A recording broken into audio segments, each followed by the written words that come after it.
Los Angeles, a city known for its bright lights, vibrant culture, and endless opportunities. But behind the glamour lies a growing crisis.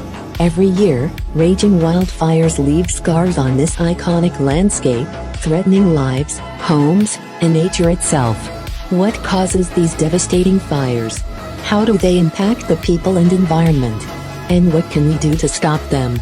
Join us as we uncover the untold. Wildfires are ripping across parts of Los Angeles, leading to at least 11 deaths, burning down hundreds of buildings, and prompting evacuation orders for tens of thousands across the county. Despite the efforts of thousands of firefighters, the biggest blazes remain mostly uncontained. Weather conditions and the underlying impact of climate change are expected to continue fanning the flames for more than 144,000 people are under evacuation orders in Los Angeles County, according to local authorities, as of Saturday. A curfew is in place from 1800 hours local time, 2 o'clock Greenwich Mean Time, to 6 o'clock on Saturday within the areas affected by the Pacific Palisades and Eaton fires after reports of looting. More than 10,000 buildings have been razed by the fires, which are the most destructive in the history. Police said he was charged with a probation violation but that there was not enough probable cause to charge him with arson, and an investigation continues. The causes of the original fires are not yet known. National Guard troops have been deployed in some parts of the city to prevent looting in evacuated areas, with more set to be deployed, and there have been 20 arrests, according to police. Celebrities who have lost their homes include Mel Gibson, Leighton Meester, Adam Brody, Paris Hilton. Where are the fires? They are spread into 6 major places. There are at least 6 fires raging in the wider area, according to California fire officials. Palisades, the first fire to erupt on Tuesday and the biggest in the region, which could become the most destructive fire in state history. It has scorched a sizable part of land, covering more than 21,000 acres, including the upmarket Pacific Palisades neighborhood. It was 8% contained as of Saturday. Eaton, it has struck the northern part of Los Angeles, blazing through cities such as Altadena. It's the second biggest fire in the area, burning nearly 14,000 acres. It is 3% contained. Hearst, located just north of San Fernando, it began burning on Tuesday night and has grown to 77 acres, and is 70% contained. Lydia, it broke out on Wednesday afternoon in the mountainous Acton area north of Los Angeles and grew to cover almost 400 acres. Authorities say it has been 98% contained. Kenneth, this new fire broke out on Thursday on the border of Los Angeles and Ventura counties.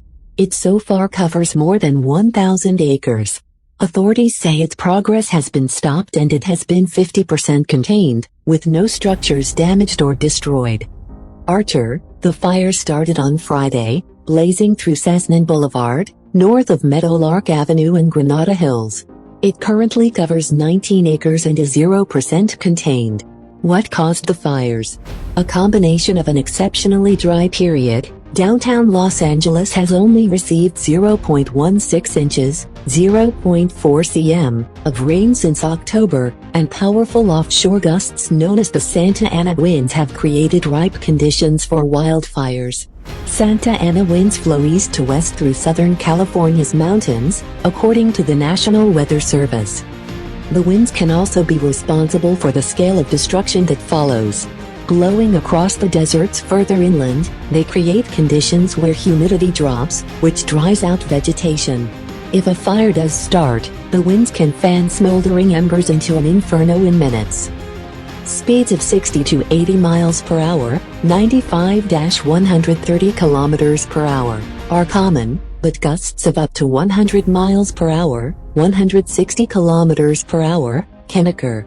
U.S. President Joe Biden said on Friday that while firefighters were able to partially prevent some of the fires from spreading, winds would remain a threat until early next week. Investigations into what initially sparked the fires are continuing. Los Angeles District Attorney Nathan Huckman said that the focus of law enforcement was currently on saving lives in homes and assisting firefighters, but that eventually they would turn towards investigating the causes of the fires. If it is determined that there is a man-made and intentional setting of any of the fires involved in this situation, the people who committed this arson will be. Arson is not the only cause of deadly wildfires. Power lines and other utility equipment have sparked some of the most destructive blazes in California's history. In 2018, the so-called Camp Fire destroyed the town of Paradise and killed 85 people, many of whom died in their cars trying to flee. BBC weather forecaster Sarah Keith Lucas says there is no rain forecast in the area for at least the next week, so conditions remain ripe for fire. Although winds were expected to ease slightly later Friday into Saturday, forecasters warned that they would pick up again on Sunday into Monday. What role has climate change played?